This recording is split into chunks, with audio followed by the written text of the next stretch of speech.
नमस्कार, मैं राहुल यादव और स्वागत आपका एनआई पर। हाजिर हूँ इजराइल, फिलिस्तीन, लेबनान, मिडिल ईस्ट, अरब और इसी बहाने सारी दुनिया की खबरें लेकर। हिजबुल्लाह के जो नए चीफ हैं नईम कासिम साहब, उनका टेलीविज़न पर ही वो लोग भाषण देते हैं ताकि किस जगह से बोल रहे हैं, किस जगह पर हैं, वो लोकेशन दुश्मन को ना मिल सके। तो उनका टेलीवाइज्ड एक भाषण कल आया जिसमें उन्होंने बहुत क्लियर कहा कि जब तक इजराइल अपनी तरफ से जंग बंद नहीं करता है तब तक हम लोग किसी भी तरह के डिप्लोमेटिक सॉल्यूशन में नहीं जाएंगे, यानी सीज फायर पर तब तक कोई बातचीत नहीं होगी। उधर आप जानते हैं कि कल मैंने आपको बताया था कि गैलेंट को हटाने के बाद इजराइल में जबरदस्त विरोध चल रहा है। अब विरोध थोड़ा कम पड़ गया, जाहिर है पहली रात ज्यादा विरोध था, जिसमें बताया जा रहा है कि आर्मी का एक हिस्सा भी उस विरोध में शामिल था। मैं इस न्यूज़ को ना तो गलत कह रहा हूं और ना ही कंफर्म कह रहा हूं, क्योंकि मेरे पास कोई कंफर्म न्यूज़ नहीं है। कई सारे ट्विटर हैंडल्स ये सारा पोस्ट किया है जिसमें ये बताया गया है कि आर्मी का भी एक हिस्सा है। हालांकि बात कू तक की हुई, मतलब तख्ता पलट तक की हुई, लेकिन मुझे लगता नहीं है कि ऐसा कुछ होने वाला है। अब गैलेंट को जो हटाया गया है उसके पीछे के रीजंस कल मैंने बहुत डिटेल में डिस्कस किए थे, लेकिन सबसे ज्यादा चर्चा दुनिया भर में यही है कि गैलेंट को इसीलिए हटाया गया है कि गैलेंट होस्टेज डील चाहते थे, यानी चाहते थे कि किसी भी तरह से जो अगवा किए गए लोग हैं उनको छोड़ा लिया जाए और सीज फायर किया जाए, लेकिन नेतन्याहू इसके लिए तैयार नहीं थे। इसीलिए उसने गैलेंट को हटाया है। लेकिन उसका असर इजराइल के अंदर भी है और अमेरिका में भी है। और एक बात मैं आपको बता दूं कि इजराइल में सब कुछ ठीक ठाक नहीं चल रहा है। वहां पर प्रेस के ऊपर बैन है, इसीलिए बहुत सारी खबरें बाहर नहीं आती है, लेकिन वो खबर तो हमने देखी ही है। इजरायली मीडिया भी रिपोर्ट कर रहा है कि नेतन्याहू के बेहद करीबी ने पेपर्स लीक किए हैं बाकायदा। वो पेपर्स इसीलिए लीक किए गए क्योंकि होस्टेज डील ना हो पाए। उसके बाद खबर ये आई है कि इजराइल के जो एनएसए हैं, जो बेंजामिन नेतन्याहू के चुने हुए हैं नेशनल सिक्योरिटी एडवाइजर, उनके ऊपर घूस लेने की यानी ब्राइबरी के आरोप लगे हैं। अब किसी देश के नेशनल सिक्योरिटी एडवाइजर जो पूरे देश की सुरक्षा का जिम्मेदार होता है, उसके ऊपर अगर ब्राइब लेने के, घूस लेने के आरोप लगे हैं तो ये छोटी मोटी बात नहीं है। जाहिर है ये खबर बाहर कायदे से नहीं आई है। इजराइल के अखबारों में छोटी मोटी खबरें छप रही हैं, लेकिन इसके पीछे कोई बड़ा खेल है। नेतन्याहू के ऊपर खुद करप्शन के बहुत सारे केसेज हैं और कई लोगों का कहना है कि गैलेंट को इसीलिए हटाया गया है कि उन आरोपों की जांच ना हो सके। ट्रंप का जो बयान आया है, वो बयान जो न्यूज छपी है इजराइल के अखबारों में छपी है, उसको यहां पर मैं लगा रहा हूं, जरा गौर से देखिए। उसने सबका नाम लिया है, उसने अफ्रीकन्स का नाम लिया है, बाकी सबका, जितनी भी वहां पर कम्युनिटीज हैं, लैटिन अमेरिकन्स है, सबका नाम लिया है। अगर किसी का नाम नहीं लिया है तो यहूदियों का नाम नहीं लिया है।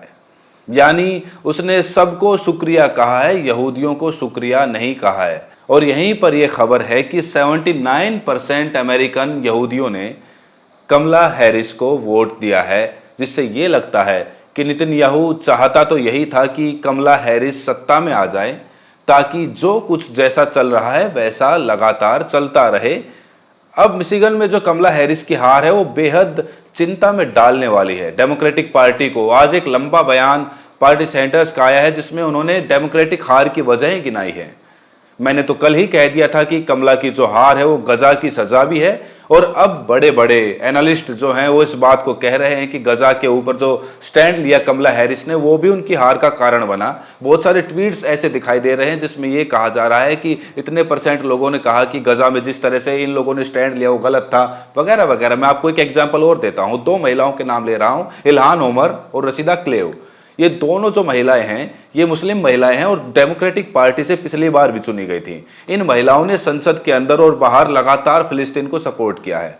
जहां डेमोक्रेटिक पार्टी बुरी तरह से हारी है, ये दोनों महिलाएं अपनी सीट रिटेन करने में कामयाब रही हैं। यानी जहां उनके ऐसे उम्मीदवार थे जो फिलिस्तीन के पक्ष में खड़े थे, वहां तो वो जीते हैं, लेकिन जहां आईपैक से पैसा लेकर लगातार इजराइल का समर्थन करने वाले लोग थे, वो बुरी तरह से हारे हैं। ट्रंप ने चुनाव जीतने के बाद, देखिए चुनाव जीतने से पहले बहुत सारी बातें की जाती हैं। हमारे अमित शाह जी भी कह चुके हैं कि चुनाव प्रचार में जो बातें की जाती हैं उनको बहुत सीरियसली नहीं लेना चाहिए। लेकिन चुनाव जीतने के बाद ट्रंप का जो बयान आया है वो बहुत क्लियर है कि मैं जंग शुरू नहीं करवाऊंगा, मैं जंग खत्म करवाऊंगा। इसमें कोई दो राय नहीं है कि ट्रंप इजराइल के बेहद करीबी रहे हैं। इसमें कोई दो राय नहीं है कि इब्राहिम अकार्ड उन्हीं के ज़माने में हुआ था।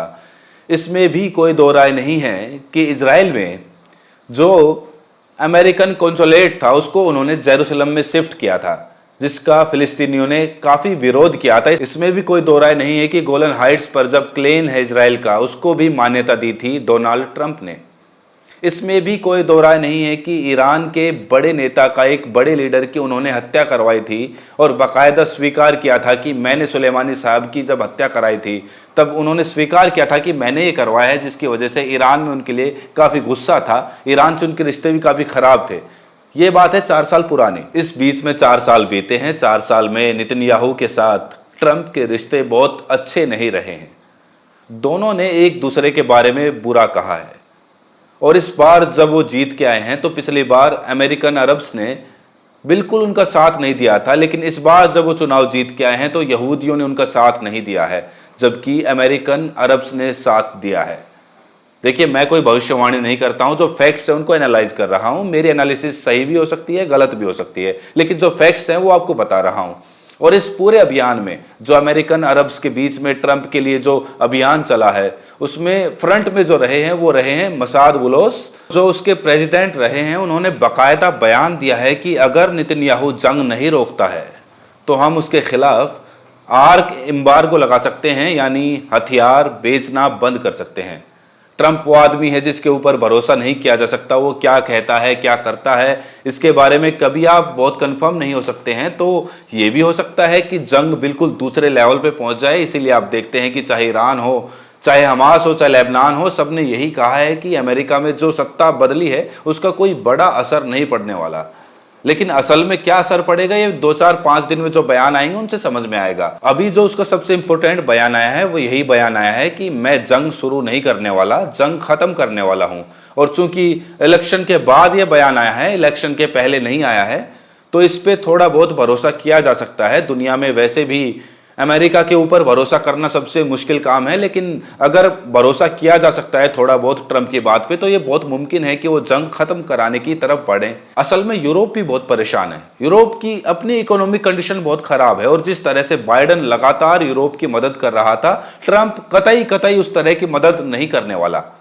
अब आप जर्मनी का देख लीजिए, जर्मनी लगातार इजराइल को सपोर्ट कर रहा है। जर्मनी हमेशा इतिहास के गलत हाशिए पर रहने के लिए ऐसा लगता है कि अभिशप्त है।